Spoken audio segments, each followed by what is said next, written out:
महायुतीचं सरकार आलं पाहिजे आणि येईल पण, त्याच्यात काही शंका नाही. लेक लाडकी ही योजना चांगली आहे.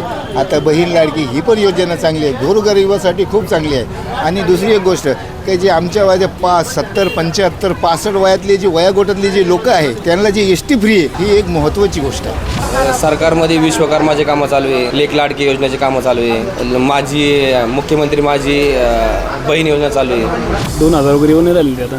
PM किसान दुसरं ते इथे चालू झाले 2000 शेतकऱ्यासाठी ते येऊ राहिले. कशा भाईना फुलने फुलाची पाकळी आहे की नाही. रस्त्याचे काम आहे, जे ज्येष्ठ नागरिक आहे त्यांना व्यवस्थित पेमेंट चालू आहे. महायुतीचं सरकार आलं पाहिजे आणि येईल पण, त्याच्यात काही शंका नाही. मुख्यमंत्री जर म्हटलं तर आपल्याला फडणवीस साहेबच मुख्यमंत्री झाले पाहिजे. त्यांच्या सरकारच्या काळामध्ये मागचे पण 5 वर्ष 2014 ते 19 मध्ये शेतकऱ्याला खूप काही पीक विमा असेल, अतिवृष्टी असेल, पाऊस जादा झाला तरी पैसे मिळतात, कमी झाला तरी परत पैसे मिळतात. त्यामुळे आपल्याला फडणवीस सरकारच आलं पाहिजे आणि फडणवीसच मुख्यमंत्री झाले पाहिजे.